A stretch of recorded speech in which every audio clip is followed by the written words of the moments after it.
Roland Chemala, tout d'abord, qui êtes-vous? Je suis psychanalyste à Paris.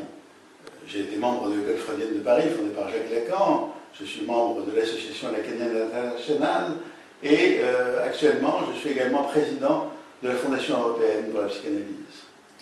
Pourquoi écrire aujourd'hui un livre intitulé « La psychanalyse comme éthique » ?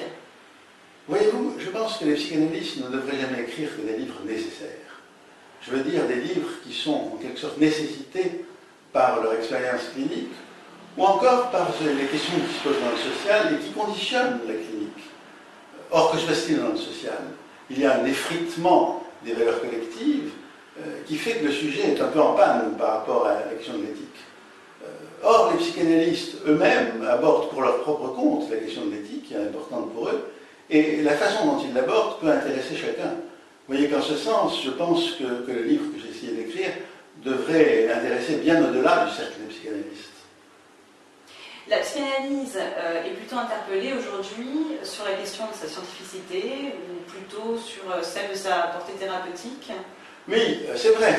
Ceci dit, ces deux questions qui sont essentielles, on peut les aborder tout à fait à partir de l'éthique. Prenez la clinique des névroses. La névrose n'est pas un simple envahissement du sujet par des troubles venus d'on ne sait où. La névrose correspond à une sorte de renoncement devant la nécessité de soutenir son propre désir, ou encore ses responsabilités.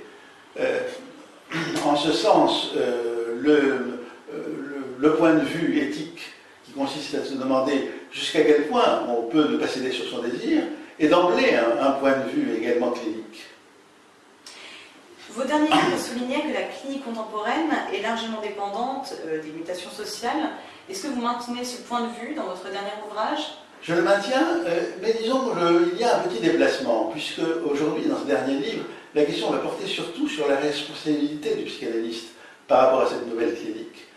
Si la clinique a connu depuis 50 ans de profondes mutations, il est bon que l'analyste s'interroge sur la pratique qui est la sienne et qui doit venir répondre à ces mutations. Beaucoup de psychanalystes en ont conscience, mais peu s'engagent pour traiter de cette question. J'ai voulu pour ma part ne pas l'esquiver et c'est comme ça que je me suis décidé à écrire ce livre. Merci Roland Chemala.